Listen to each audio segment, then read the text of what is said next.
August 1999. Champion City is in peril. Captain Amazing has disappeared, and Casanova Frankenstein is about to destroy the city with a diabolical machine. Champion City needs a hero, but these guys answered the call instead. A team of wannabe heroes with ridiculous powers step up to save Champion City, but first they have to trust each other, which may prove to be impossible. In this forgotten 90s bomb that deserves way more attention, 1999's Mystery Men. I'm Connor Eyzaguirre. And I'm Austin Johnson. And this is Filmgazm.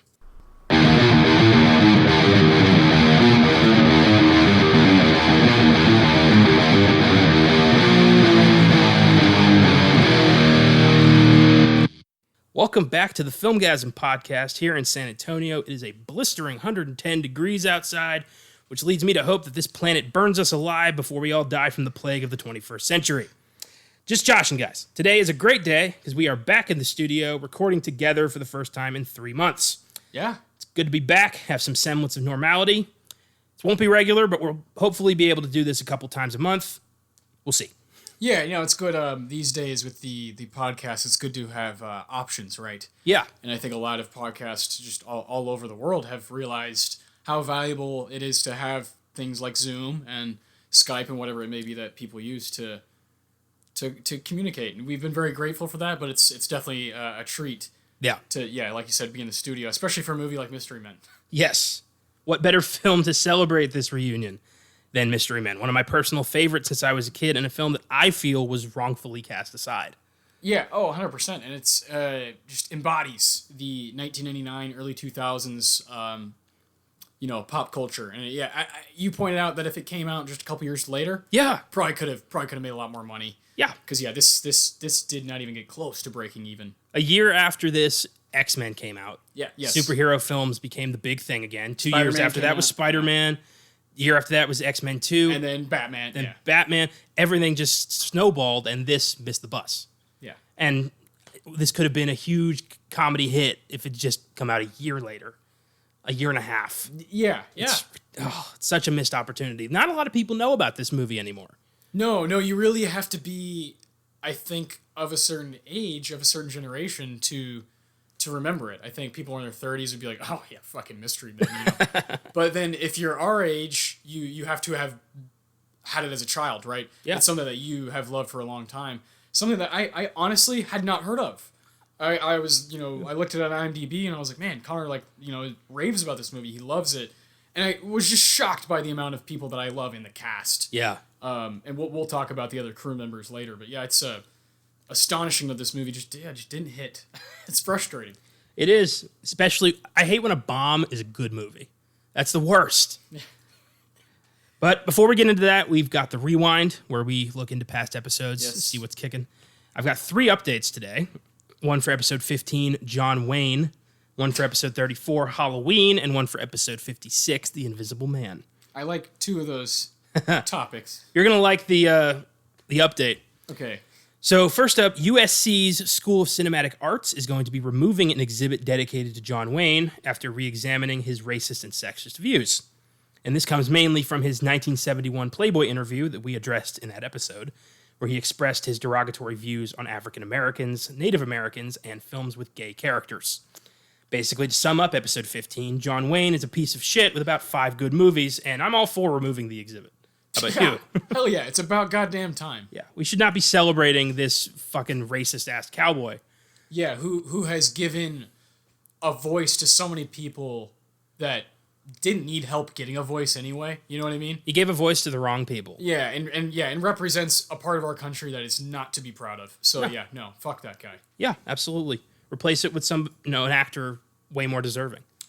Yeah, or how about you make an exhibit of women you just fucking completely bypassed for the past, 60 years who have been making films. Yeah. How about that?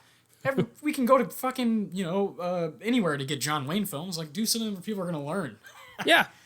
I would say, off the top of my head, Josephine Baker. There you go. Would be a great person to celebrate her insanely exciting life and career. Yeah. Add a Chantal Ackerman or even someone recent like an Ava DuVernay or, Cheryl Dunye, someone, do whatever. And I'm not saying erase John Wayne from history. I'm saying don't celebrate him like he's some icon. Exactly. I do think, again, episode 15, if you want to hear thoughts about the films themselves, we sat through some of them, and I got to say, they're just not for me at all.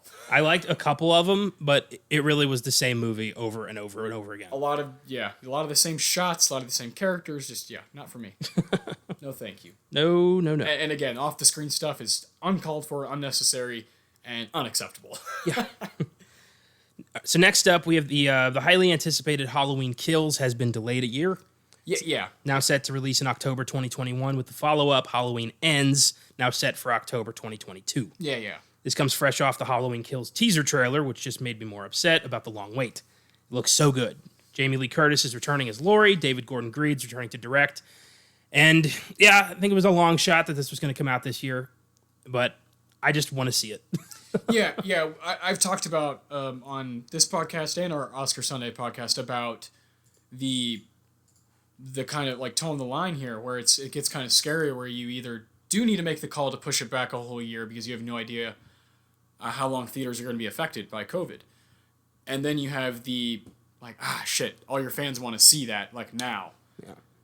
It's tough, it's gray, and ultimately the creator is the decider, and the company that funds it, right? Yeah, creator no way is the decider. The producers, it's the money. The producers, yeah. I think Christopher Nolan has a say in Tenet. I really do. Tenet, yeah, but Halloween. David Gordon Green? No. Yeah, people don't know who that is. Yeah, I do think it's a movie by movie basis, and that's why it's so gray, man. It's definitely a scary situation. Well, here's an idea. Partner with Shudder. Release Halloween Kills on Shudder. Make it a Shudder exclusive. Of course, that would be great. It'd be amazing. Yeah, Halloween is one of the few things I really, really, especially how good the 2018 one was. I really, really want to see that on a massive screen. I know, but I think we're gonna have to start accepting that. I know. We're not gonna get that for a long time. And, I'm even more in the boat of I'd rather see Halloween on the big screen than Tenet, because I just fucking love Halloween. Yeah. I know Tenet is like really relies on that. Christopher Nolan relies on the massive screen and the surround sound. But Halloween is just so dear to our hearts here at Filmgazm that one I cannot imagine watching on my couch. I know. But yes, if there was an option B other than the theater, I think partnering with Shudder would be the best move. God, that app is amazing already, Shudder, and if it got something like that, it'd be so huge for the app. I know. It's just wishful thinking. There's no way in hell that would ever happen. No, but you can it's a little hypothetical, fun little idea there. And finally, Invisible Man director Leigh Whannell is going to be directing the upcoming Wolfman reboot starring Ryan Gosling. Yes. Talked a bit about this on the Oscar Sunday podcast. This is just a great choice. It's a great follow-up to The Invisible Man. Leigh Whannell has proven his worth as a modern horror director, and I cannot wait to see what he does with the Wolfman. My God. Yeah, we just talked about how excited we are for Halloween, but oh boy, Wolfman, this is all my favorite things. One of my favorite up and coming directors, and a guy who's been in the game more than people think, right? Yeah. Just as far as directing his own stuff, he hasn't done it as much as other people, but the Ari Asters and the Jordan Peels and the Eggers. I put Lee right there with those guys. Yeah, he's older. He wrote a bulk of the Saw movies. Exactly. Yeah. He's older, so he's been in the game longer, and he took his time and like really figured out his style and what he's good at. And I think Upgrade's like a damn near masterpiece, and I'm so excited to see what he can do with a guy like Gosling. Yeah. With this caliber of a story like Wolfman, I can't wait. And with Blumhouse in his corner producing this. Yeah. Good Lord, this is going to be great. You can't go wrong, right? Blumhouse, I'm not going to say every Blumhouse production's great, but when you see that and you see the right director, you're like, all right, we're good. It's not going to go great every time, but they're going to take care of it, Yes, exactly. They're going to take care of it. That's all I want. They're going to put some effort in, yeah. So you never heard Mystery Men prior to this episode. We've established that. No. In fact, Mystery Men, you were like, dude, have you seen Mystery Men? And I was like, no, I haven't. And you were like, this cast is crazy. It's like one of my favorite, childhood movies. And I was like, well, we should try to figure out a way to do it on the podcast. And we decided to do one per every cycle now, where it's a personal favorite. Yeah. Next cycle, Josh will choose his personal favorite, and we'll let him, tell you guys which one that'll be, and then I'll choose one. And this was your choice, man. Yeah, Mystery Men. So this is like I've talked about films that are kind of pillars of Filmgazm. And I look at Mystery Men as one of those because it's already jumped in and changed part of this cycle of our podcast. Yeah. You know, movies have done that before. Once Upon a Time, Hollywood did that, where we were like, shit, we need to talk about movies that are coming out now because of how good it was. And I love that Mystery Men did that, man. Like, it's something that we can go to that's so off the wall. And this is truly the only podcast for a movie like this. Yes, yes. I mean, there's a good to fair chance that this was the first superhero movie I ever saw. I mean, I know I had Batman 89 and Batman Returns as a kid, but I think this one is the first one I ever saw. What you actually watched. Yeah. And I always assumed that this was a known film. Because, you grow up with these movies, you think everybody watches these movies. But no, it turns out it's just me. Since 99, it's pretty much just been me. So I'm very excited to talk about this today. And I'm glad I got to introduce this film to you, because holy shit. Oh, yeah, no, it's awesome. I would love to own this one. If I see it somewhere, I'm going to snag it. You're not going to find it. I had to hunt this shit down. Where'd you find it? Online or? Amazon. I was hoping you would have like hunted it and found it at some random ass store. No. No, Mystery Men. They stopped making those for the store. Just occurred to me, like, I don't have Mystery Men, so I went online and was like, all right, now I have Mystery Men. I've done that for a few movies. I understand. Looking into the history of this movie was bizarre. There is a lot that went into this movie and very little that came out of it. Yes. Mystery Men was inspired by characters from the comic book series Flaming Carrot Comics, created by Bob Burden and published under a number of comic companies, including Image Comics, Dark Horse Comics, Renegade Press, and Aardvark Vanaheim. The series stars a character called the Flaming Carrot, who sports a giant carrot mask, a nuclear pogo stick, and a 9mm pistol. He's a founding member of the blue-collar superhero team, the Mystery Men. Though the film took a great deal of liberties and added new characters, the basis came from the Flaming Carrot stories. The only characters to come out of the comics that made it into the movie are the Shoveler, Mr. Furious, and Dr. Heller. The film was directed by Kinka Usher, and it remains his only film to date. He had done only a handful of commercials, and according to Hank Azaria, he was fine with that. This is a quote he allegedly said on the set of Mystery Men. Quote, "I'm going back to commercials when this is done. I've had enough. I'd much rather do my cool little 1-minute shorts that I make than deal with all this nonsense." Damn. This is a man who really hated Hollywood. Yes. Did one movie with a crazy cast and was like, fuck this, I'm out. And yeah, he hasn't done anything since, except a couple commercials. Insane, man. And you look at the names surrounding this guy. Yeah. The executive producer of this movie produced, Die Hard, Die Hard 2, The Wrong Guys, Field of Dreams, Boogie Nights, Streets of Fire, The Warriors. Like, what in the hell? The cinematographer, same thing. He worked on Apocalypse Now, all these crazy films, Terminator. So all these people around this director are like all-stars. Yeah. It's like, and then the cast. You got Ben Stiller in 99 when he's like this just titan, you know? Yeah. William H. Macy, who's fresh off of Boogie Nights and Magnolia. And Fargo, Jesus Christ, it's amazing. On paper, you're like, oh yeah, man, like this is like a team that can win the championship. Yeah, this is a $100 million box office. Like, yeah, and what? It's amazing. And this director, yeah, well, this director's just in the chair, like, man. I think this was a trial run for Kinka Usher because his best buddy is Michael Bay. There you go. So Michael Bay in 99 had just done Bad Boys and The Rock and Armageddon. He was hot shit. Yeah. So I don't think it's outside the realm of possibility that he got his best bud a directing gig and he fucked it up. He probably brought in all these big name cinematographers and film editors. It was like, all right, you got an all-star team here. You can't fail this, Kinka. Come on. And Kinka's like, I don't like this. I want to make commercials. So, yeah, that's what happened. Amazing. The film stars Ben Stiller as Mr. Furious, whose power comes from his boundless rage. Stiller is a comedy superstar, writer, and director whose many influential films include Zoolander, Meet the Parents, There's Something About Mary, Dodgeball, The Royal Tenenbaums, and Tropic Thunder, among many, many others. Unbelievable. He really is, at this point, to me, he's like underrated at this point. When people don't categorize him in the same, like, Sandler, like, he's there. Yeah. When you look at the resume and you look at what else he's done, to fucking directing Escape at Dannemora. Yeah. This guy's wicked talented and has done so much over a 25-year span. It's amazing. It is, and I fucking love him in this. He's my favorite character. I kind of always love Stiller. I'm kind of a sucker for the comedic route of when he just plays like a hothead, like in Dodgeball and Heavyweights and Happy Gilmore when he's just like really like nobody makes me bleed my own blood. All that stuff I love all that stuff. Now you will go to sleep, or I will put you to sleep. I read that in a book. It's a metaphor, but it really happens. In my house now, Grandma. Goddamn. Yeah. But Mr. Furious is just everyone else is at least trying with their powers. He is just like, furious. That's his whole shtick. He's just really angry all the time. Yeah. It's hilarious. It just works so well for Stiller. Yeah. God damn. Oscar nominee William H. Macy plays the shoveler, who shovels very well, as he put it, and is sort of the unofficial team leader.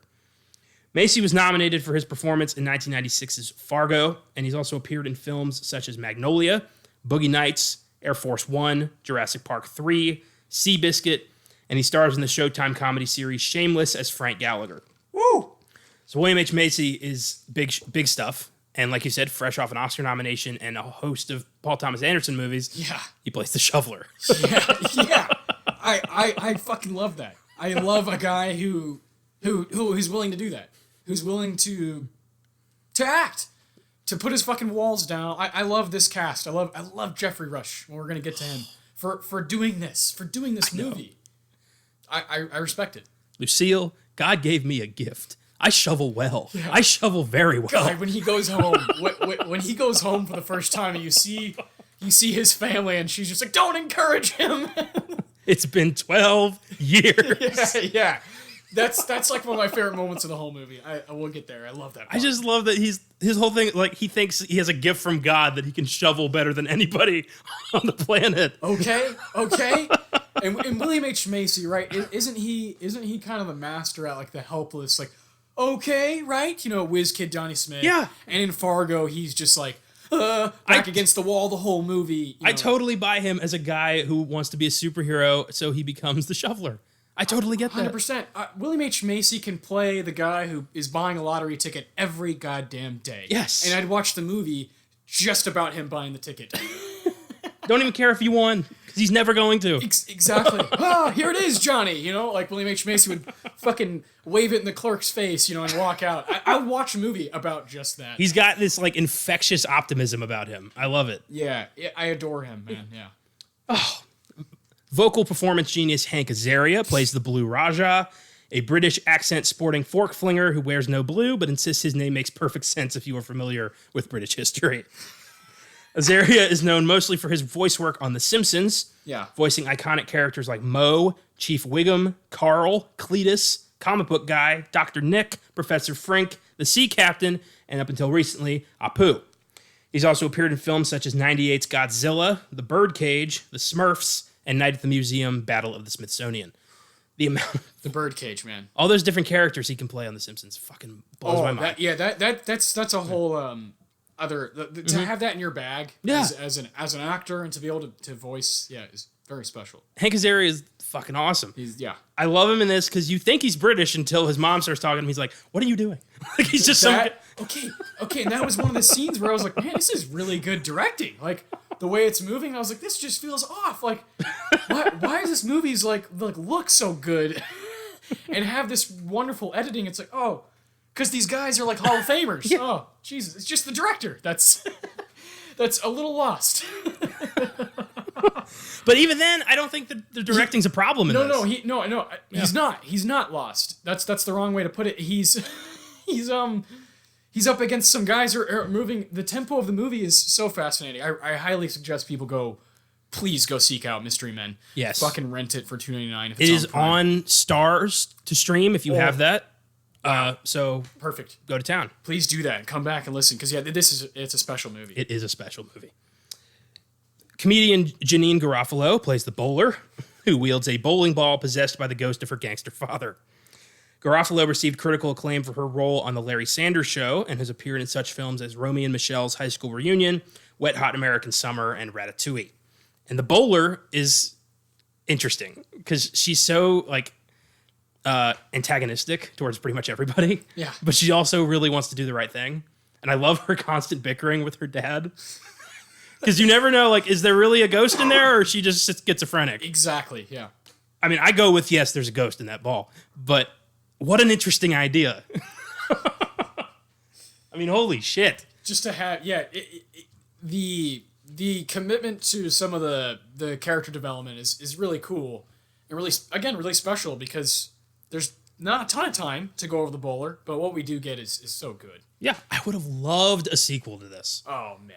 God, what they could have done. Can you imagine this cast coming back together for, like, now? Oh, they fucking hated each other.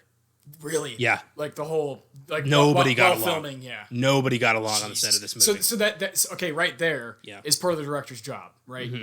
Is, sometimes you'll hear these stories where the director's like, actually, I didn't direct as much as I did manage. Yeah. And that shit happens, especially if you have a cinematographer like this, and an editor like this, and a producer like this, and a source material like this. Yeah, man, he didn't have control, obviously. The That's biggest sad. beef was between Ben Stiller and Greg Kinnear, apparently. Okay. Nobody knows what the source of that beef was, but it was a strong one. Interesting. So, well, they're both, at certain points in their career where they both think they're hot shit, Yep. I get it. What year was As Good as It Gets? 97? Yep. So yeah, Greg Kinnear just coming off some hot shit there too. So Yep. tough.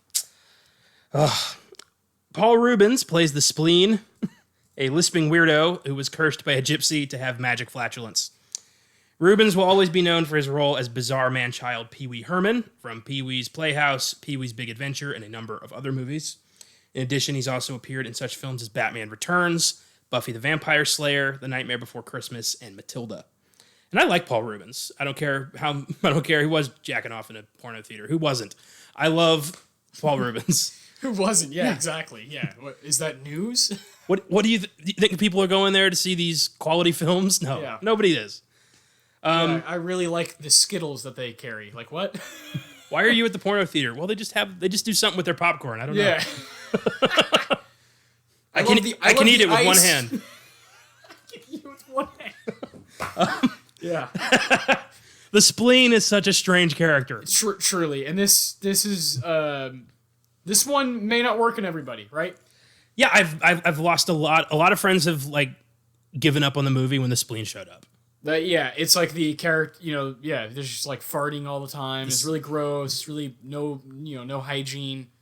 It's not for everybody. Not everybody likes that kind of character. True. I think he's brilliant because all he wants to do is the right thing. All he wants to do is be a hero. I'm kind of neutral on Paul Rubens and the Spleen. I'm kind of neutral on both. Fair enough. I understand. He's not for everybody. If he's taken away, I think something's missing, but I don't think it's too grand like the other characters. He's ridiculous, and he is an acquired taste. Yeah. But well, especially Pee-wee, right? Especially Paul Rubens, like baby. Yeah. For sure. It's a big leap from Pee-wee Herman. Yeah. Okay. Kel Mitchell plays the invisible boy who can only become invisible when absolutely nobody is watching him. Perfect. Mitchell is known mainly as one half of the 90s comedy duo Keenan and Kel, along with SNL's Kenan Thompson. The two also appeared in the 1997 cult comedy Good Burger. Oh, yes. And I love the invisible boy. He's so innocent. I love Kel. I love the idea of somebody who can turn invisible, but only when nobody's looking at him. You guys gotta look away. Even himself. He can't look at himself either. That's just great. Can't be in a room with mirrors. Yeah, Kel's great. Isn't it kind of shitty how Keenan is just like been working nonstop for the past 20 years and Kel just didn't quite find his footing. If this had been a hit, man. It really sucks because I just Kel. On Keenan and Kel, I always leaned towards Kel. The orange soda bits were always really, really fun for me as a kid. And I miss him, man. I love him in this. I think he's great. Yeah, I love the invisible boy. So, did you think he really had powers, or did you think like the laser was going to kill him? Yeah, I thought the latter. You thought he was just going to be zapped immediately? Yeah, I did. As great as that would have been, I love that he actually did end up having powers. Me too. I would have been fine with either way. Yeah. What a character. And then we got Wes Studi as the Sphinx. who is terribly mysterious and speaks in formulaic riddles. Studi received an honorary Academy Award earlier this year for his long and colorful career in film. Some of his notable performances include The Last of the Mohicans, Heat, Avatar, and the Showtime series Penny Dreadful. And he is awesome. Wes Studi is so above this kind of movie that I love the fact that he's even here. Yes. Again, another awesome actor who doesn't need to do You know what else I really love about this movie that I didn't notice until I watched it recently is the insane diversity. Yes. You just look at these names and you're like, whoa, yeah. I mean, not that you got like, Shoveler is in a mixed race family. I mean, you've got, a Native American as their like teacher. Yeah. I mean, it's just great. I love the fucking Disco Boys run by, a black dude and a white dude, Tony C and Tony P. Yeah. It's fucking great. They're fantastic. I love that. I love diversity's great. The Sphinx. I love when he slices the guns and that never comes up again. Like, he can do that. The formulaic riddles are fucking hilarious. That's something that they were like, oh man, this will be good when it comes up in the sequel. And then goddamn. Oscar winner Jeffrey Rush plays the eccentric, psychotic villain Casanova Frankenstein. God, that name. Rush won his first Oscar to date for his performance in 1996's Shine, and he was also nominated for 1998's Shakespeare in Love, 2000's Quills, and 2010's The King's Speech. Personally, I love him as Captain Barbossa in the Pirates of the Caribbean films. He's my favorite part of the Black Pearl by the first three, dude, the end of Dead Man's Chest when Barbossa like came out of nowhere and it's like, I'm leading you into hell. I was like, fuck. I lost my shit as a kid. I was like, this is going to be amazing. Dead Man's Chest was a brilliant experience at age 12. My God. Those first three Pirates movies, I fucking adore. I still throw them on occasionally. All the time. They're like comfort food. Just like, I feel good. They're great. Will Turner. That's awesome. Fucking awesome. Jeffrey Rush, he fucking kills it as Casanova Frankenstein. He hams it up to 11, and he is clearly having the time of his life. Yeah, he's doing a lot of acting. A lot with his eyes, too. Yes. That's like off-kilter, 1,000-yard stare that Casanova has. You can tell, he's been in a mental hospital for 30 years. For sure. I'd say so. And that's such a great name, Casanova Frankenstein. One of them is great, but then together, so ballsy, so awesome. I love it. There's so many questions. Yeah. What? Where are you from? And then we've got Oscar nominee Greg Kinnear as Captain Amazing, the city's true hero who is actually an attention whore with a jetpack. Kinnear was nominated for his performance in 1997's As Good as It Gets. He's also appeared in such films as Little Miss Sunshine, Sabrina, You've Got Mail, and We Were Soldiers. And he was perfect as Captain Amazing, this just self-obsessed, sponsored super douche who only cares about publicity. Yeah. I love that idea of what if Superman, was sponsored by Taco Bell? That's exactly what happens here. Well, and I find it to be, whether it be for laughs or not, I find it to be what would happen if I all of a sudden had a revelation and I was able to, I became Spider-Man and started shooting webs out of my hands and climbing on walls and being able to, run really fast and jump far. I would think that, like Nike would be like, hey man, we'll build you this suit and give you these shoes so that you can effectively help stop crime or whatever. Like that, I think that's kind of realistic. This is the most realistic superhero movie ever. This is exactly what would happen. The conversation with Ricky Jay in the car, like at the beginning of the film, is in my mind more realistic than any of the conversations Lucius Fox has with Bruce Wayne. Quick question: is this your best? Fucking the Pepsi one, yeah, so good. That's how it would go. That's how that shit would go. It'd be like fucking PR conversations, yeah. God, man, I think that's a shame that hasn't been touched on more in serious superhero films. I said it once, I say it a million times. This film was decades ahead of its time. Yeah. Yeah, really, if it would have come out in 2010, once all of that shit had come out. Oh, in the midst of the MCU? Exactly. Holy shit. Exactly. This would have been huge. Oh, I would have been sucking this movie's balls, because if I would have seen this at like 15 after watching Thor 2 or Thor, I would have been like, yes, like this is for me. like the idea of kind of making fun of that idea. It's awesome, and sometimes can hold more truth than the actual real superhero movies, if you want to call them that. Yeah. Loving that honesty. Oh man. And finally, Tom Waits plays Dr. Heller, weapons designer, world changer. Yes. Waits is a notable blues artist who moonlights as a character actor, having appeared in such films as Seven Psychopaths, The Ballad of Buster Scruggs, The Book of Eli, Bram Stoker's Dracula, and The Imaginarium of Dr. Parnassus. He is such a strange person, but he's perfect as this like eccentric, non-lethal weapons designer who lives in an abandoned carnival. Okay, sure. Abandoned carnival, Tom Waits. Chickens everywhere. That's all I really need to know, and yeah, like makes sense to me. If you pause his business card, he has so many jobs. Weapons designer, inventor, chicken rentals. Singer, yeah. Yeah, Tom Waits, I would say as an artist, acquired taste, but I like him a lot. Me too. I really do. I think he's got some great tracks. Yeah. I loved him in Seven Psychopaths. Oh yeah, I do. I think he's an effective actor. And I think he's used correctly in this movie. For sure, just the right amount. He's like their exactly. He's their Lucius. Yes.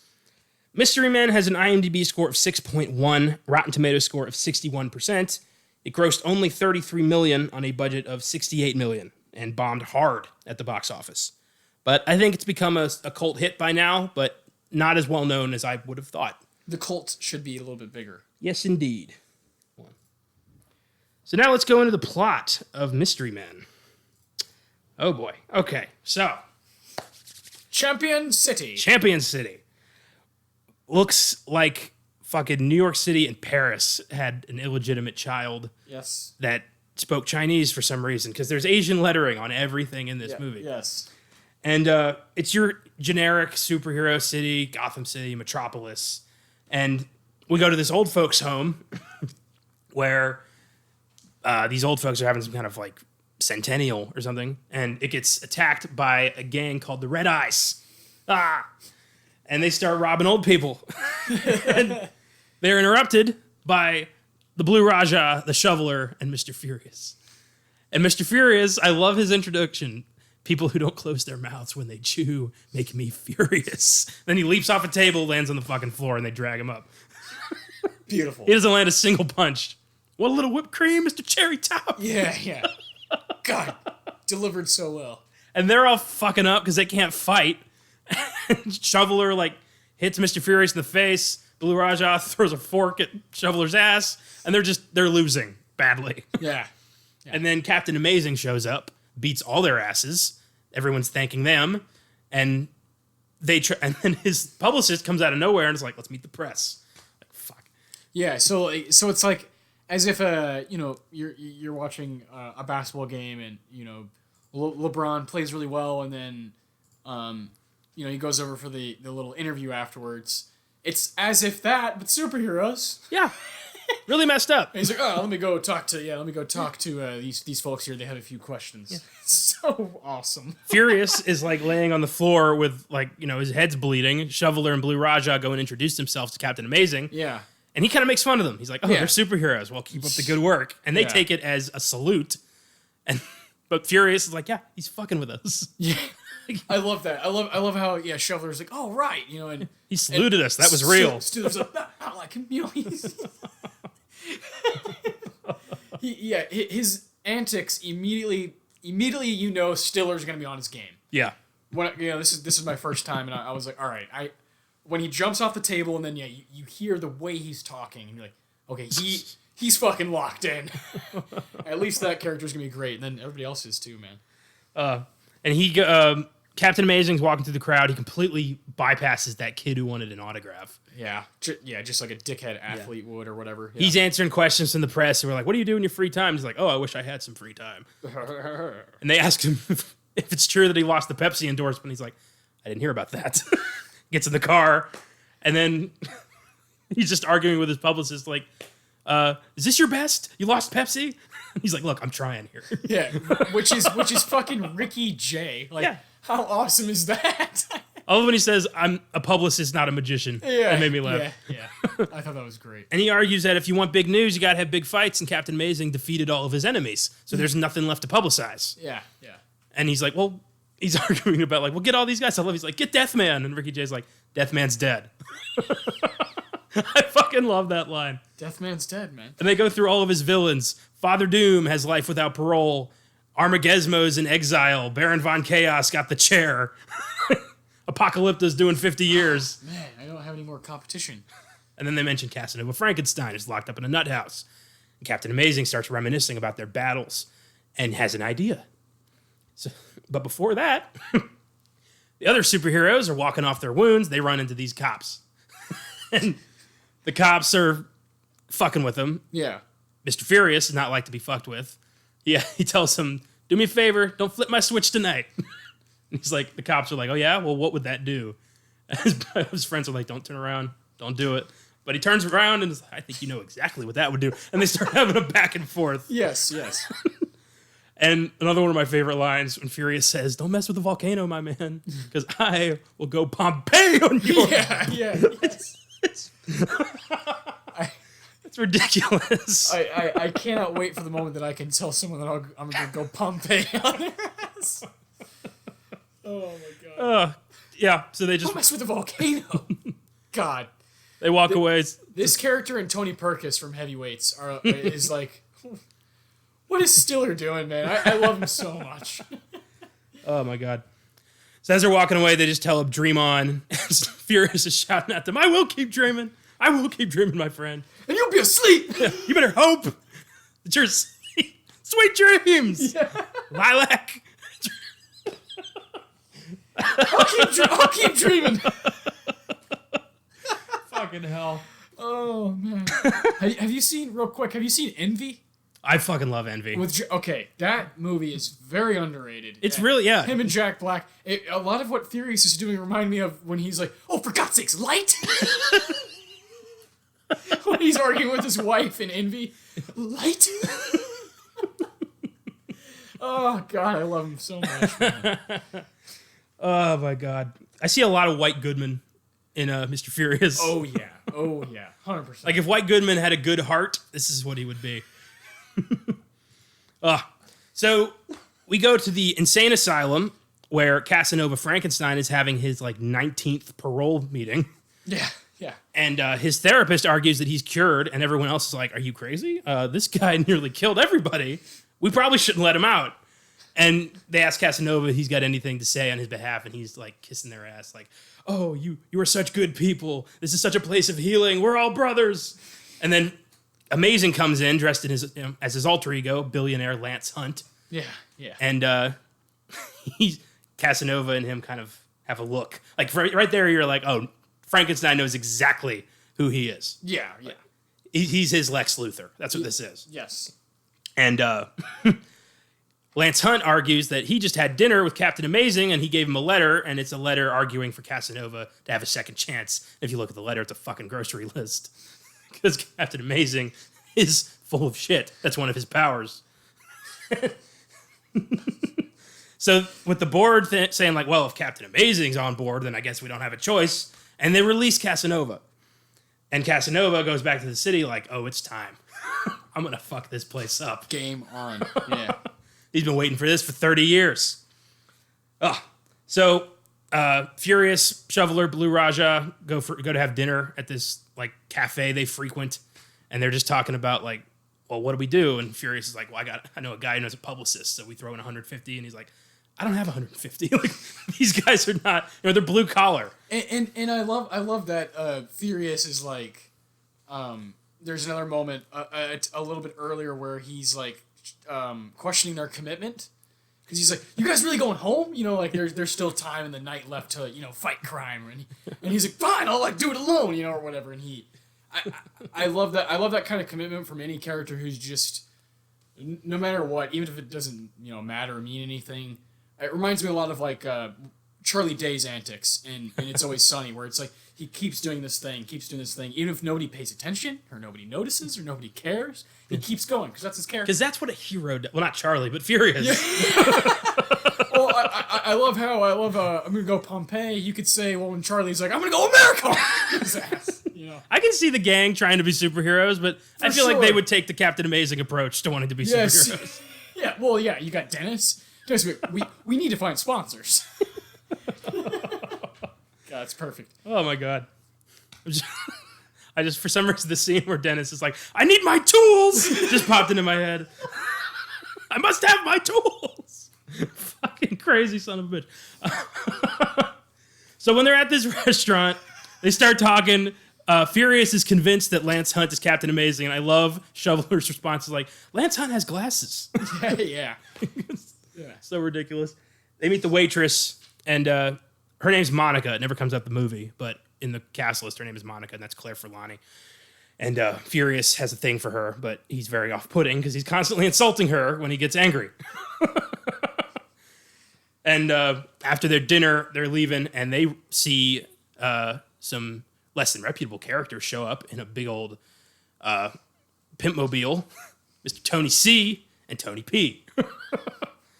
Leader of the Disco Boys, the most ridiculous gang in movie history. And they're just guys who never left the 70s. Yeah. And they're obsessed with one thing, and that's disco. Yeah. Disco is it. It's beautiful. I love it. Commitment. Again, I love commitment. So, obviously, they're curious, like, why are they back in town? And Furious is like, well, let's go follow them. Shoveler and Blue Roger are like, well, no, I gotta get home. And here you go. Like, oh, I'm sorry. I thought I was hanging out with a couple of serious superheroes. And apparently, I'm hanging out with Lazy Boy. Yeah. I love that. I love that. Oh, I thought I was working with a couple real superheroes. And Shoveler's like, well, I have a wife and kids, you loser. And that's when you get William H. Macy.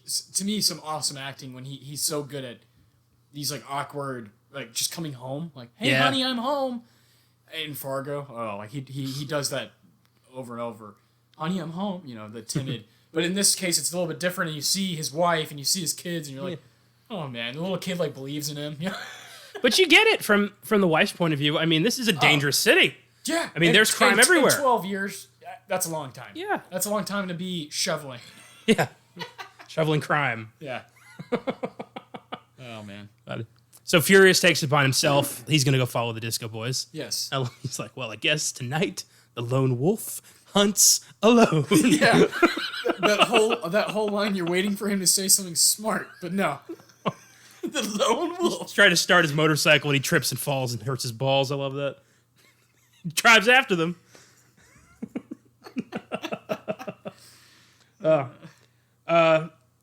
We then go to Casanova, who has gone to his mansion and has cleaned up a bit. Yes. His mansion looks like something out of Tim Burton. Like, it's just all fucked up and weird, which makes perfect sense for his machine. He's clearly got a very twisted frame of mind. And the set design's fucking flawless in this movie. This movie has insane production design. I can't believe that got no attention. Yeah, it's crazy. And there's stuff I meant to point out with the, I don't know if you notice it, some of the shots, like with the two cops when they're coming at him, some of those shots are fucking incredible. And you're not really paying attention to that because you're watching a superhero movie. Yeah. But when I watched it twice over the past week, and the second time I wasn't, super locked in, but there were a couple moments where I was like, this is like really beautiful cinematography. Yeah. And that's something that's just going to get completely lost, just like the production design. That's sad. You keep dreaming. Wannabe. Oh, wannabe. They're such assholes. So Casanova is walking through his mansion, and he runs into Tony P in the disco room, dancing to the Bee Gees. Yeah. This giant-ass disco ball. And Tony P freaks out. Disco is not dead! Yeah. Disco is live! Yeah. Eddie Izzard's fucking great in this. He's crazy. His hair, man. That is the best coif I've ever seen. Solid. throw a fucking rock at that and it just bounce off. Yeah. Oh, I wish we got more Tony C in this. We don't really get to see him that much. There are a few roles here, which something like Tom Waits as well. A couple characters that are like less is more, where it's like, oh man, that's true. They're really, but I'm with you. Yeah, I still wish I could see more. That's the movies, man. Yeah. So Casanova tells him, all right, I have, spread the word to the gangs. I'm back and I have a plan. And then he blows up the insane asylum. Yeah. Immediately. And even Tony P is looking at it like, shit, that was much. Like, I think that the vibe I got from this movie is that Casanova was like a B-list supervillain who's like, aha, you'll never catch me. Yeah, Yeah. He had like a helicopter and he's like, curses foiled again. He spends 30 years in a mental hospital and he's the fucking Joker. Now he's like, everything's going to die and I'm going to kill it. So chaos. Captain Amazing did this. This is all his fault. 100%. Fucking Lance. Lance. So he flies to the mansion to confront Casanova and get the big publicity. And Furious has tailed the Disco Boys to Casanova's mansion, so he's in the bushes watching all this with binoculars. He sees Captain Amazing and he's like, ooh, it's a booty call for Captain Amazing. Like, he's just watching all this shit. And Amazing goes into the mansion, confronts Casanova, and they're talking like they're old friends. They know each other's weaknesses and strengths and identities. This is a very long relationship. And Casanova traps him, gets him chloroformed, locks him in the basement with his machine. And Furious is like, I saw Amazing go in there, we got to go save him. And his buddies are like, I don't know. Like, is it really worth it? They're not really that committed to this anymore. No, Furious is the only one who's like, come on, guys, like let's do this. So then we go to see what exactly Casanova's plan is. He has Captain Amazing locked into this thing called the psychofraculator, which can bend reality. And it's pointed right at Captain Amazing's head. And Amazing immediately starts cowering and begging for his life in a weird way. Like, there's not a heroic bone in this bastard's body. No. He's an asshole, straight up. He was willing to sacrifice the whole city if Casanova just let him go. Yeah. But Casanova's like, oh no, you die first. Like, this is personal in every possible way for Casanova. I would love to have seen their final fight, like, prior to, how did he... Yeah. I would love a prequel to this. Amazing versus Casanova. Yes. That would be really cool. Mystery Men, the rise of Casanova Frankenstein. Yeah. I don't know. I'd watch the shit out of it, yeah. We would be it. It's a damn shame. I really wish more people loved this movie. There'd be more chances of things like that. Hey, hopefully people get inspired.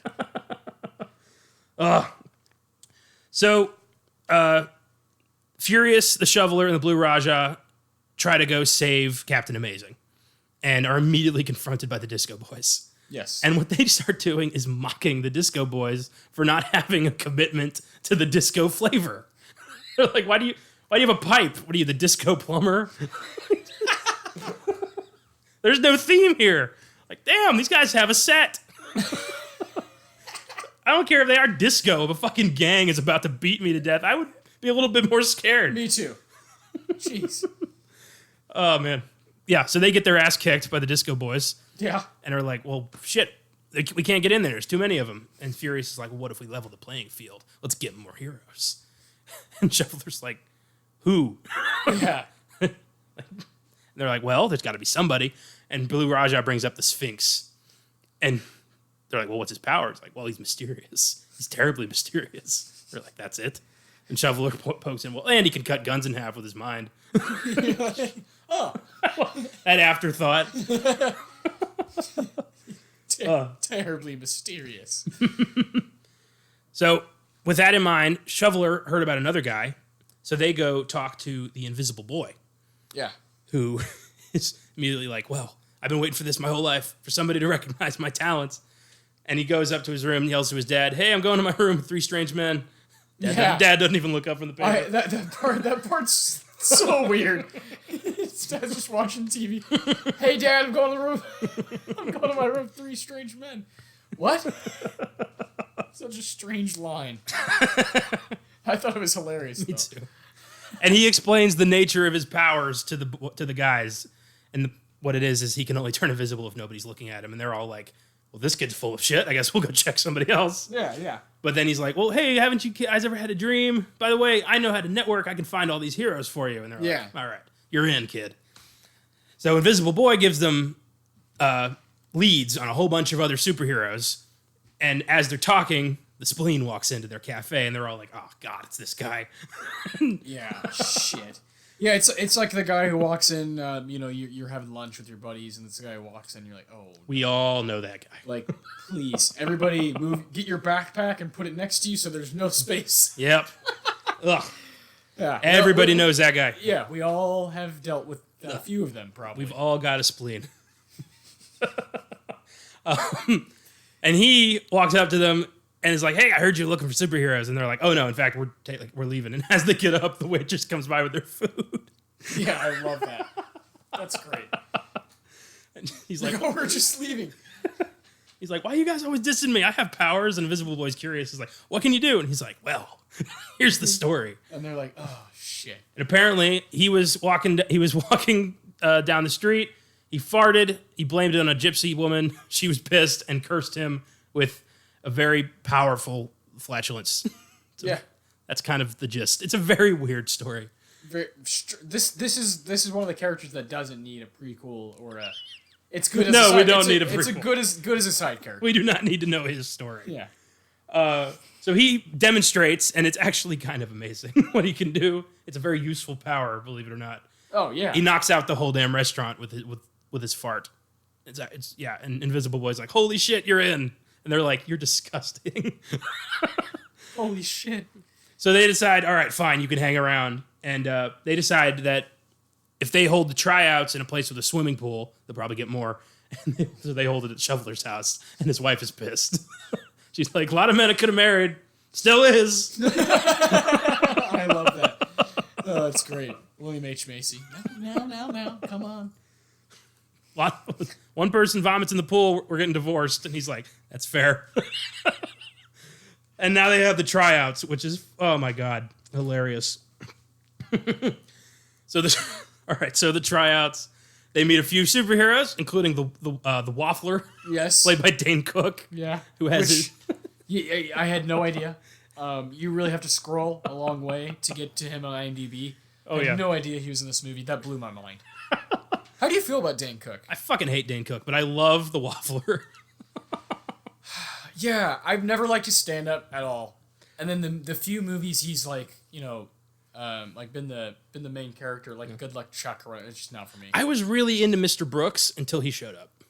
Okay. I thought that was a really cool idea, really cool movie. I loved Costner in it. Yeah. And Dane Cook showed up, and I'm like, fuck. What is this? Yeah. Fucking Dane. Yeah, so not a fan of Dane Cook, but the Waffler is hilarious, and I wish he'd joined the team. And I like, like Dane Cook can, something like this, maybe for just a couple minutes. Mm-hmm. He's pretty funny in Waiting. I haven't seen Waiting. I like Waiting.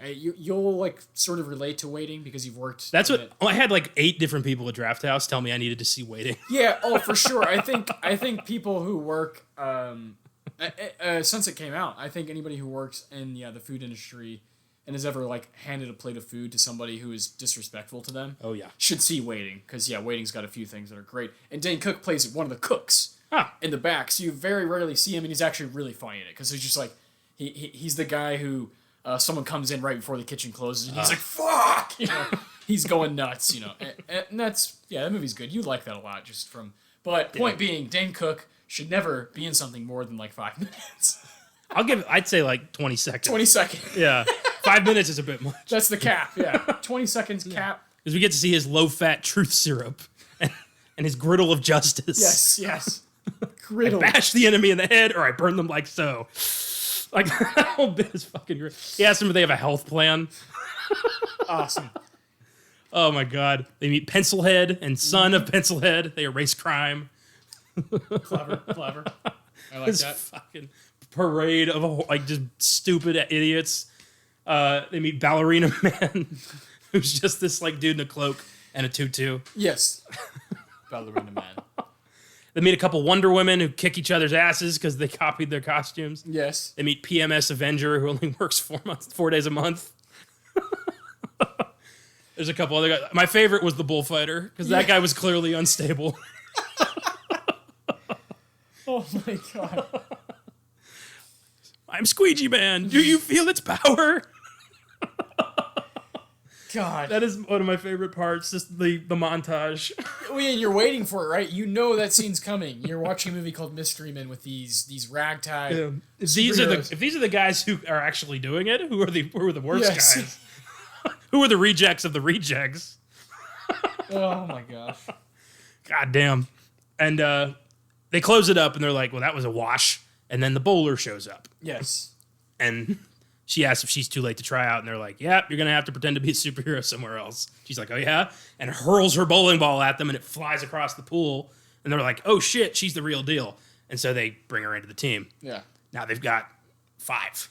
Yes. 5, 6. 6 They have altogether. 6. Yeah. My mistake. So now they've got a lot more people.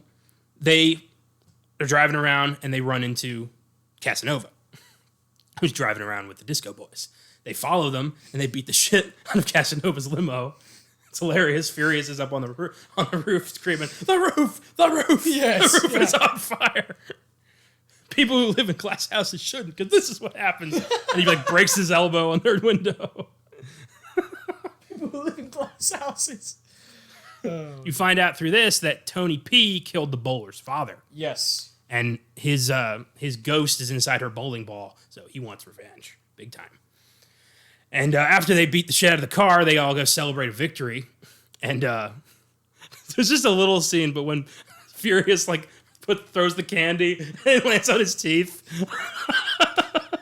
I mean, could you better represent that character than that one scene right there? Yeah. If you could give Furious a 2-second bit, that's it. That is it. They all get drunk. They're leaving. The shoveler's yelling, the shoveler is hammered.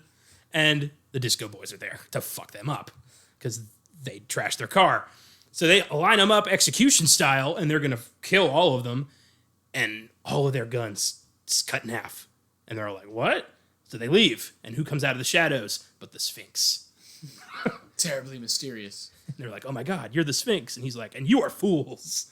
And he decides to teach them how to be superheroes. Proper superheroes. Yeah, because he's the real deal.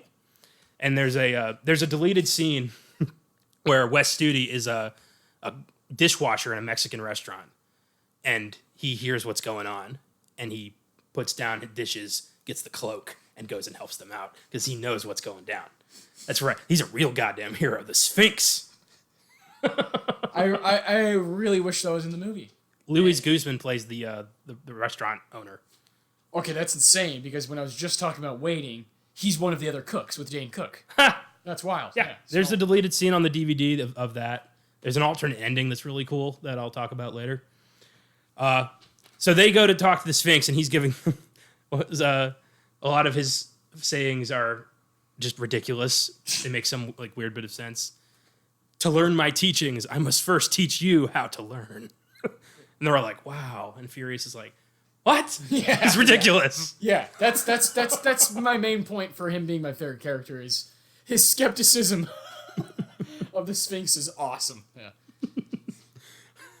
What is this nonsense? I love it. Philosophy? I thought we were superheroes. Do you want to stay here and play Susie Homemaker with Captain Conundrum? Yeah. So he has them like learning how to trust each other and make new costumes and pretty much just embrace their inner hero. And he's a good teacher because they all do, become a better team because of the Sphinx. Yeah. And Furious has enough of this shit. He's like, no, we got to go save Captain Amazing. We're wasting time. I'm out of here. He says, I don't need a compass to tell me which way the wind shines. And then takes off.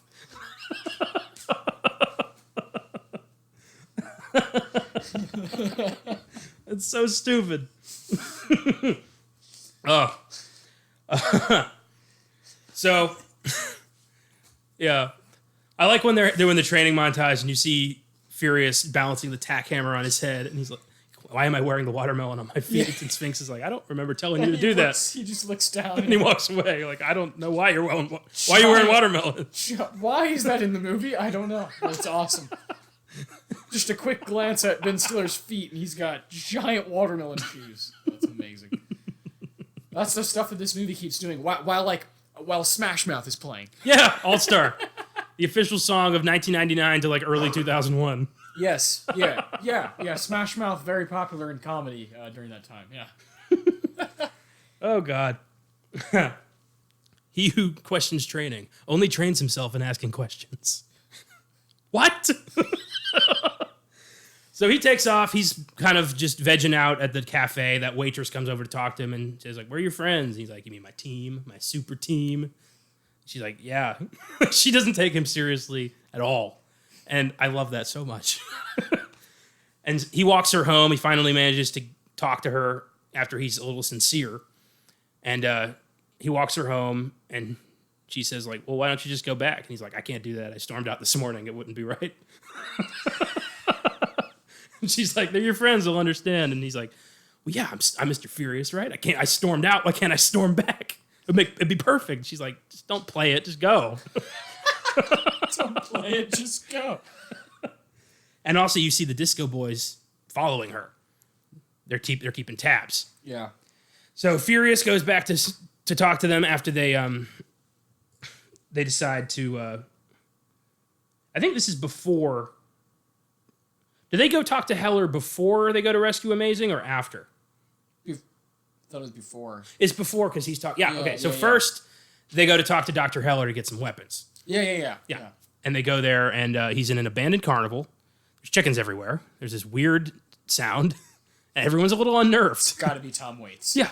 And I love that he, like, picks up a hairdryer and is like, freeze. Yeah. They're like, we came for weapons. He's like, step in my office. Yeah. And shows them his stuff.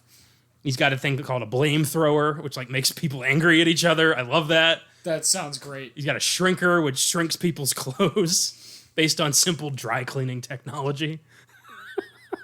It was actually pretty easy. Yeah. And they're like, whoa, you could have killed somebody. He's like, no, everything here is non-lethal. And they're like, what? It's like, yeah, I don't make anything that kills people. And he's like, well, that's a waste of our time. We're out of here. And to show off his genius, he hurls a can tornado at them. And it fucks up the spleen, but it also proves this guy knows what he's doing. Yeah. I love that fucking can tornado. What the hell? Beautiful. Also simple technology? I don't know. No explanation where that thing came from. Not on that one. Yeah. So they're like, all right, we'll take it. So now that they have weapons, they go to get back Captain Amazing. Yes. Furious shows up first, and it's like, I'm angry about being left out of this mission. And Shoveler's like, well, why don't you come with us? He's like, okay. Rage slowing down. Rage taking over. All that shit is perfect. I love it. Rage. So they go to rescue Captain Amazing, and they get into Casanova's basement while he's having a party with his gangs. And the gangs, by the way, are all super ridiculous. There's the frat boys, led by literally Michael Bay. There's the not-so-goody mob, played by the actual rap group, the Goody Mob. Yes. Yes. There's the Susies, who are like Asian guys, I guess. There's the Furiers, who are like hot girls. And the Suits. Yes. Who are like 40s gangsters. It's ridiculous. It's very comic booky. 100%. Over the top. It's funny. It's awesome. It's like that scene in Dodgeball when all the these teams come together and you're just like, this is great. So they get into the basement and... Did I say Dodgeball? I meant Anchorman. Oh. I was thinking of all the teams from Dodgeball, and I'm like, that makes perfect sense. I'm thinking from Anchorman when all the news teams come together. That's even better. And Ben Stiller's is the Spanish. Oh, I haven't seen that in a long time. The streets were run red with Burgundy's blood. Vince Vaughn's the leader of the other, Tim Robbins was my favorite. Oh, Public news team is taking a break from its pledge drive to kick some ass. So good. No commercials, no mercy.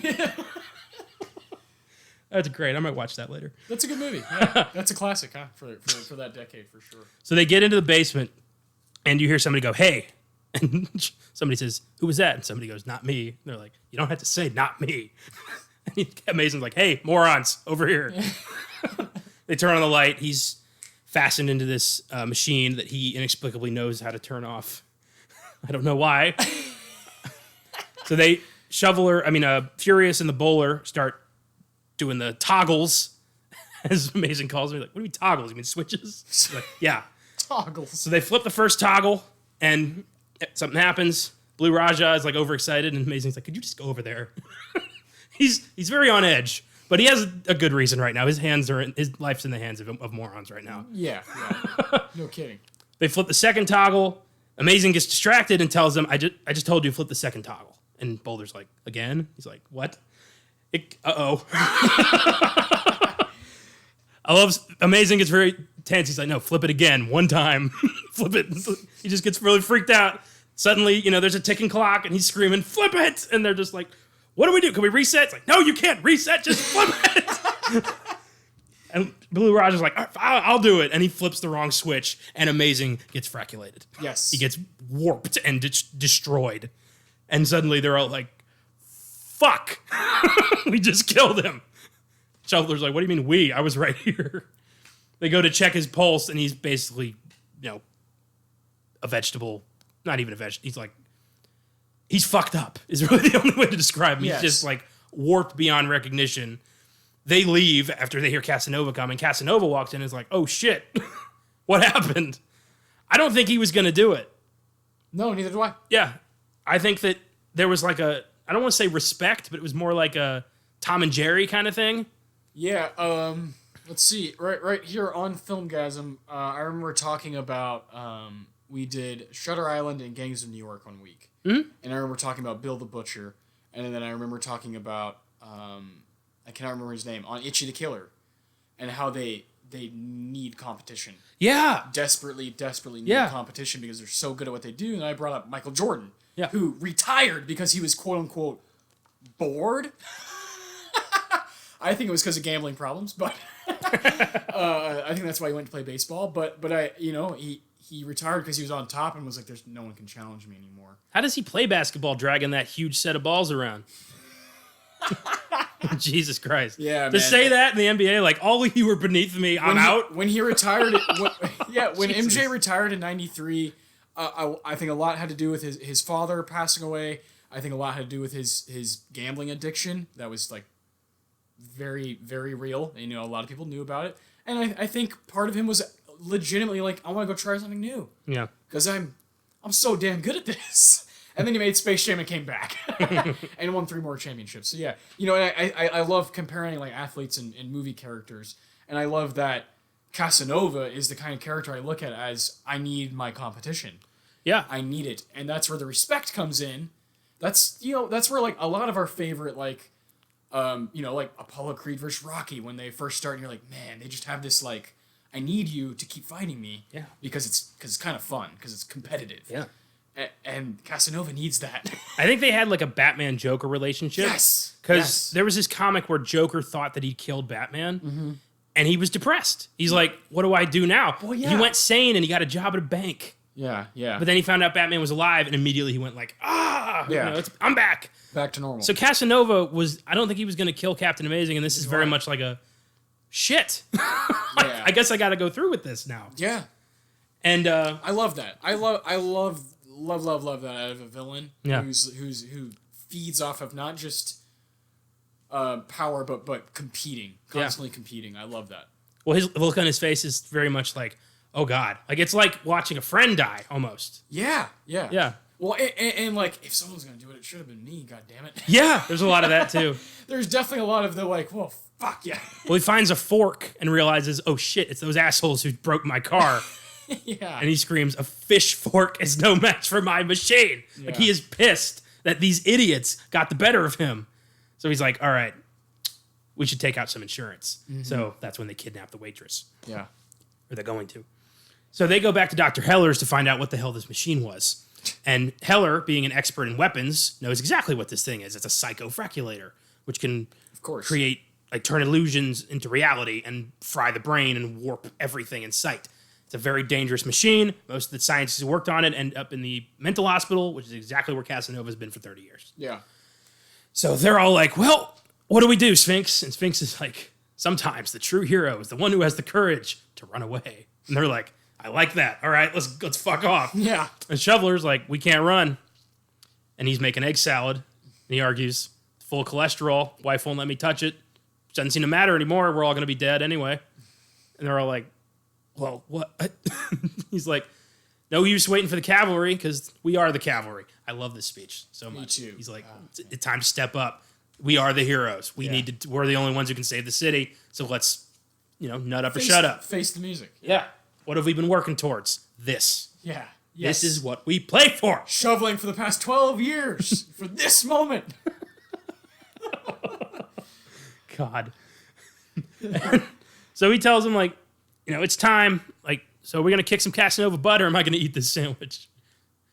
Blue Raja's like, what the fork? Let's do it. So they decide, like, they work out a game plan. Furious mentions this old tank that he has at the junkyard where he works. His boss is always telling him to junk it. I forgot about that whole bit. I'm a powder keg, and you're the match. That's a great scene. And you're the match. So Heller's like, oh my God, I know that's the best non-lethal military weapon ever made. Let's fix that up. So they all say, like, all right, let's go say goodbye to loved ones. We got one more night. Let's do this shit. So Furious goes to say goodbye to the waitress who just wants to know his name. He says his name is Phoenix Dark Dirk because he tries to sound badass, but he's really bad at that. And she's like, yeah, all right, and walks away. Phoenix Dark Dirk. He's like, fine, it's Roy. And she's like, well, just be Roy. And he has a fucking identity crisis now. Shit, I want to be Roy. No, I want to be... Roy? I'm Roy. Yes, I'm Roy. He's freaking out. Blue Raja goes to say goodbye to his mom and confesses that he's a superhero. And she's just like, well, here's some awesome forks. And he's like, wow, you're taking this really well. I love she says, I was saving these for your wedding day, but from the looks of it, that's probably a long way off. Yeah. And then Shoveler goes to say goodbye to his wife. He's like, I'm leaving you if you don't come back at in the morning. And he's like, well, I got to take that risk. And she's like, whoa, so this is serious. Like, you can see it in her eyes, like, oh shit, what's going on? Some real family stakes come into play. Yeah. Real family stakes. And you're like, oh man, Shoveler has to choose between his marriage and saving the city. Yeah, and Raja's living with his mom, and Furious, is just furious. Yep. But yeah, Shoveler's a dad. Shoveler's a dad. And a husband. He's a family man. Yeah. He's saving them. Yeah. Oh. Shoveler. I love it. So at the junkyard, Roy is freaking out. He's just talking to himself like, who am I? I'm Roy. Yeah, I'm Roy. And they're all like, snap out of it. God damn it, we need you, Furious.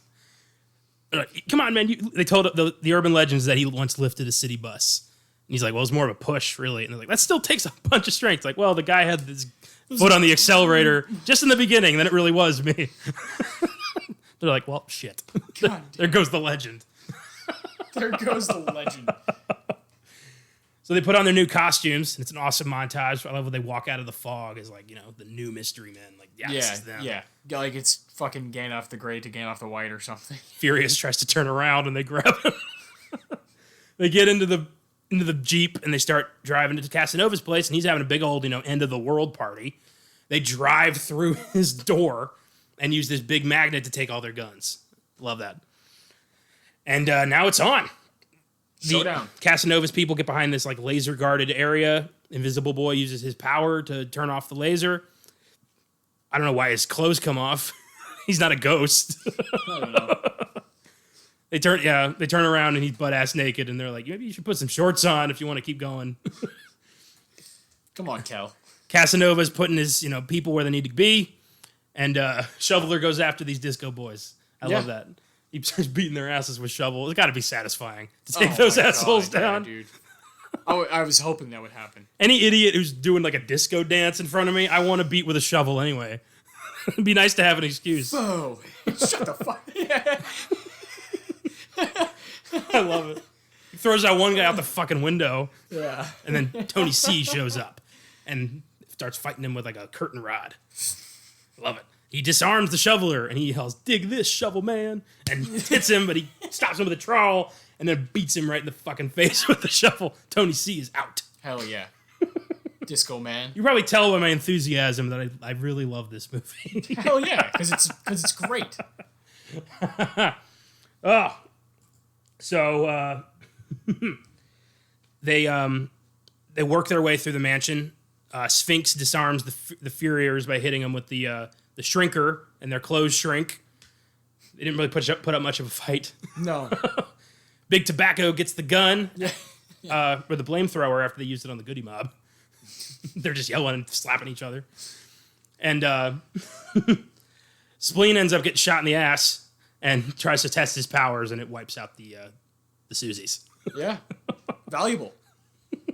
Weapons check. Goddamn. So as they approach Casanova, they realize he took Monica. He has the waitress. And threatens he's going to cut her throat with his really sharp fingernails. And they disarm themselves. And he activates the psychofraculator, which wreaks havoc on the city. So a lot of people died. Yes. So they basically failed, but they still got to take out Casanova. And the team tries to stop the device. Blue Raja uses his secret fork-flinging powers to make a ladder for Furious, and that might be my favorite part of the movie. It's genius. My favorite bit is the introduction because of how insane it is when you first see Furious jump off the table, all of that stuff, and when you see Raja at home with his mom, and he's like, "You're embarrassing me," you know, all of that stuff was like brilliant character introduction and brilliant development within 10 minutes. Mm-hmm.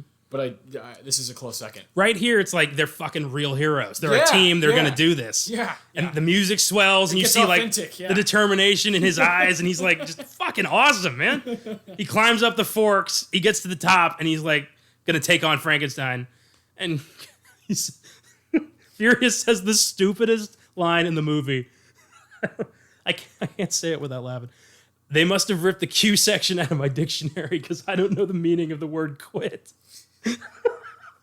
That's the dumbest shit ever spoken. God damn. I'm kind of amazed at the lack of like of care to like, oh, I gotta get a good line here. Like he went that far to. It's not a quick line. It's pretty long. Yeah. It's like, what is that? It's Cas- not a one-liner. And Casanova's looking at him like, why are you here? This is what replaced Captain Amazing. Yeah, this is ridiculous. This is my competition. Yeah. Oh, but look out. Yeah. My God. So Casanova starts fighting Furious with his like super long nails, and you get that cool shot of like following the finger where he like slices open Furious's head. Yeah. And they fight, and Furious is losing, and Casanova knocks him to the ground, and the clock starts ticking, and you know the machine's going, and you hear Furious go, "Rage taking over," and the camera pans over to him, and he's like legit hulking out. His inner rage. His girlfriend's looking at him like, "Oh my God," she's terrified, and he beats the shit out of Casanova, Yeah. ridiculously, and hurls his ass into the fraculator. Yeah. God. With the awesome one-liner, "Frack you later, Frankenpuss." God damn. And Casanova gets ripped apart by the fraculator, and they're all like, damn. Where the hell have you been? Yeah. He jumps off the stairs with the girl, tells her to get out of there, and they're like, well, now we got to stop the machine. And Furious suggests a group hug. And Bowler hurls the ball into the machine, saying, you know, goodbye to her father. It's a very poignant moment. Yeah. And Bowler, you know, the ball just destroys the machine. That kind of looks like bowling pins. I like that. The machine gets destroyed. The mansion explodes. They save the day. Yeah. Bam. It's perfect. Just like that. They come out of the wreckage, the media, who are like, who are these guys who saved the city? And now they have publicity. We are the mystery men. You know what would have been awesome? Ricky Jay shows up and is like, if you ever need representation. Yeah, here's my card. Yeah. Yeah. But You ever considered advertisement? I'm your guy. yeah, I can get Pepsi on the phone like that. Well, maybe Coca-Cola. Pepsi doesn't like me too much anymore. Jesus Christ. So good. Yeah. And they just say, you know, we want this victory to go out to the little guys who are good at their jobs that don't get any credit. Dude, it's the best. That's awesome, right? Yeah. All the blue collar folks out there, they just keep working at it no matter what. Shoveler's wife and Raja's mom are like, wow, heroes. They're heroes. Yeah, this is what they were talking about. Yeah. Monica's like, I'm dating a superhero. Yeah, She's happy about it now. And they ask their name, and Invisible Boy just yells out, the Super Dudes. And Like, no. Furious is like, we don't have a name yet, but we are not the Super Dudes. And Sphinx is like, I got it. We're the Super Squad. And they're like, no. And that's the end of the movie. It's perfect. I love this movie to death. 10, straight up, for me. A 10. I love that. Yeah, you definitely have a tremendous amount of passion for it. Yeah. I'm really glad you showed it to me, man. I want to watch it again and again and again. I give it an 8. I like it a lot. This is a solid movie. The main thing here, if you're still listening, because what I do hope is that there were listeners who were like, oh, I haven't seen this, and you had pointed out that it's on Stars, and we're like, I'm going to go check it out, and then came back. And I hope you then came back and listened to it. Thank you for listening, because this is a special movie for us. And it is the first movie that we have implemented as a chosen part of the cycle within the book of Filmgazm. Yes. And great pick, man. Great pick. Thank you. That alternate ending I want to talk about. Yes. Instead of the bowler throwing her ball in, the original ending was they hurl a can tornado down there. Okay. Yeah. Which is neat, but it doesn't have that same poignancy of Bowler giving up her father. Yes, to sacrifice. Yeah, sacrifice. Yeah. Who then pops up again in like a charred ball, and she's like, "Yeah, you saved the world. I got you. Stop talking about it." Stop talking about it. Here are some Filmgazm facts. Number 1, according to Eyzaguirre, the cast argued constantly with each other over the comedic tone of the film. So that didn't help. I mean, you got a lot of different comedians in here with a lot of different styles. Yeah. A lot of arguments going to happen. Yeah, especially if there's not a guy who can control it. Like, say, I'm trying to think, 1999. What's a comedic director that would have had more? Farrelly Brothers. Okay, there you go. Yeah, Dumb and Dumber or something about Mary, and then do something like this, where they'd have the respect in the comedic vision. They'd have Ben Stiller on a leash too. Yes. Yeah. There you go. Yeah, that's a good call. Something around like that from the 90s who could have. Although Kinka Usher, for being inexperienced, did a pretty decent job. Agreed. On screen, I think there is some really good direction going on. Again, I think the cinematography is awesome. You point out the production sign; it's great. I just I think hearing about how there was arguments going on set over the tone is frustrating, because that literally is the job of the director to establish tone and make it known while they're on set. I'm in control. It's okay. Like, if you have questions, you can come to me. Yeah. And that like our favorite guys, that's exactly what they do. Yeah. They can answer all questions. They have everything fucking written down in the script, and make sure everything is going correctly. This is one of those special cases, where... Well, I can understand, like, if I'm a first-time director, I've done, like, a couple beer commercials, and I'm put on set to control Ben Stiller, William H. Macy, Hank Azaria, Jeffrey Rush, Greg Kinnear. And a crew? Yeah. And it's my job to handle this shit. I'm going to be intimidated as hell. Hell yeah. No, I like, understand why it happened. I just... I wish the producers would have seen into the future and been like, okay... Maybe this guy should get a chance on a different movie. Maybe this should be someone who can, like, get these guys to shut up. But the finished product worked so well. Yeah, it's tough. I don't understand why it didn't make anything. Oh, God damn it. It's tough. It's not a mess at all. It's very tight. I don't think so either. You just hear that stuff that happens off screen, right? And you're like, man, I wish it would have been a better experience for the actors and a better financial experience for everybody involved. Yeah. I do. Shit happens, man. Shit happens. Ugh. Number 2, a number of the sets used in the film are the same sets used in Batman Forever, which is pretty cool. I like that. They have a very similar look. Oh, yeah. I'll point it out again. Cinematography. It reminds me of the stuff I've fallen in love with superhero movies of the 90s, of, the Batman and Batman Returns, and I adore that style where you can feel the comic book tone in the city. Yeah. You know what I'm saying? And Champion City, it has that. Mystery Men has They've got like 100-foot statue of Captain Amazing in the middle of the city. Exactly, yeah. All that stuff, whether it probably cost a shit ton of money, I love when people take care of their fucking sets, man. Oh, yeah. Number 3, the Mystery Men were the supporting cast of an underground superhero comic book called The Flaming Carrot. Mr. Furious and the Shoveler were the only ones from the comic to make it into the movie. Captain Amazing was created as a replacement for the Flaming Carrot, who was felt to be too bizarre to bring to the screen. Which I agree, yeah. I think a big old carrot man would have been a little distracting and probably would have ruined this movie, in my opinion.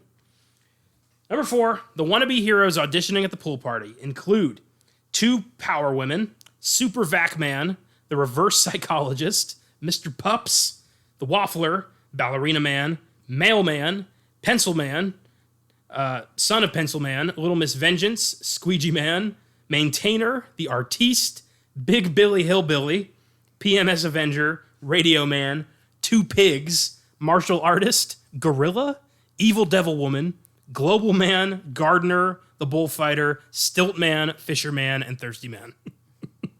Stilt Man is a real comic book villain in the Marvel Universe. Okay. He's a Daredevil enemy. There you go. Stilt Man. And the female counterpart, who you'd think would be called Stilt Woman, is called Lady Stilt Man.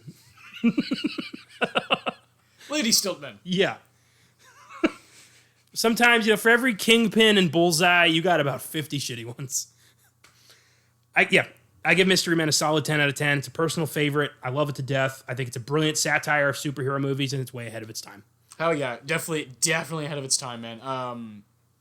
We are going to dig into hopefully more superhero movies in the future. Yeah. And I love that this is one that we're doing early as far as talking about superhero movies on this podcast.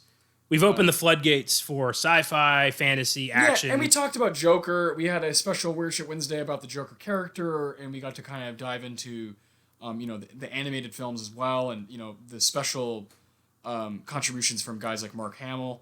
And we've gotten to talk about Joker itself with Joaquin Phoenix. Yeah. But it is rare that we just flat out talk about a one-off film, superhero film. Yeah. And, this is a lot of fun. I can't wait to go more into that, into the X-Men's and into the MCUs and, Well, as much as this podcast was built as a horror movie podcast, I really want to kind of establish it more as a genre film podcast, all-encompassing of just weird movies. And movies that aren't really, mainstream, I would say. Not mainstream, but more like, genre. Just not dramas, not comedy. Stuff that gets ignored by the Academy, mainly. Mystery Men is such a perfect example. Yeah. Where it is like this, it's a superhero, satire, comedy, has some poignant moments. It's a movie about superhero rejects, and the film itself was rejected. Yeah. And that's exactly the kind of stuff we do on Filmgazm, man. And then our other podcast, Oscar Sunday, we can highlight some all-time monumental films that have changed the cinematic landscape, if you will, and talk about directors and writers and that sort of thing with that kind of a lens. But yeah, here on Filmgazm, you're definitely going to get the weird. Yes, and doesn't get much weirder than this. Embrace it, yeah. And that takes us to the Spotlight, where we discuss some of the films we've been watching in our spare time. Why don't you start us off? What have you been checking out? Easy. You uploaded my review for The Player. Yesterday, you uploaded that review. Movie from 1992 that I got around to finally. I've heard great things about it. It's got one of those on paper, everybody's again is a Hall of Famer, just like in Mystery Men. The player has a different kind of what would you say, lore to it than Mystery Men. The Player's directed by Robert Altman, and I find it to be a masterpiece. Tim Robbins, I love him in Shawshank, but he's doing some stuff in The Player that I didn't know he could do. Some darker stuff that I didn't know he was capable of doing. The cast is filled with just Hollywood legends throughout the entire time, and the music's incredible. It's one of those you can't go wrong. If you like movies, you're gonna like The Player, sort of thing. And highly suggest watching it. It's on the Criterion channel right now. I don't know if it's streaming on anything else, but you can find it. It's not something that's been like lost or anything. But on Criterion, they have the it's called Films Play Itself collection. And it's all movies essentially about making movies or, something in the movie world. And The Player is about a studio executive played by Tim Robbins. And all he does all day is he hears scripts from people, pitches, ideas for movies. And he starts getting these letters, like threatening letters from a guy's script he rejected. And it gets funny and dark and weird and just flat out genius towards the end. I couldn't recommend this movie more. It is rare that I come by a movie that I think that is totally for me and totally for everybody else. Because I know my taste is a little bit distinct, and some of my favorite movies of all time are just some people are going to hate. I know that. Yeah. But The Player, I feel complete opposite about. I think anyone who calls himself, a cinephile or film buff or an average movie fan will love The Player. Sweet. I couldn't recommend it more. And I know you're gonna adore it. I know Tim Robbins is one of your guys. Yeah. You're gonna adore this movie. Sweet. That's awesome. That sounds really cool. Yeah. What have you been checking out? Because we both have been writing pretty amazing amount of reviews. We've been releasing one a day each. Been trying to, yeah. And it's kind of all over the place, but I love it. What would you choose to spotlight? I chose a film that I would really like to do on Oscar Sunday one day. 2008's Frost Nixon. It's the story of the much anticipated interview series between talk show host David Frost and disgraced President Richard Nixon, fresh off his resignation. And this was something that was not... Frost funded it himself because no channel wanted to give him the time of day because he was a goofy Australian talk show host who was known for doing stupid shit. Yeah. And he was going to interview the president of the most at a crucial time in our nation's history where Nixon kind of got away with it without a trial or a confession or anything. This was the guy.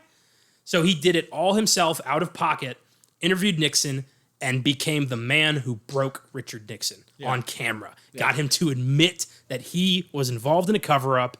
And it's based on a play. And the guy who did the play wrote the screenplay. Michael Sheen and Frank Langella were both in the play. And the chemistry is fucking flawless. And it's such an intelligent, engaging movie that really shows the human side of both of these characters. Yes. And I love you get to see how Nixon was conflicted with his decision regarding Watergate. How it really haunted him. He knew he did the wrong thing, but he refused to ever admit that he did the wrong thing because he thought it would undermine the presidency. If only we had leaders today that would be that considerate about the presidency.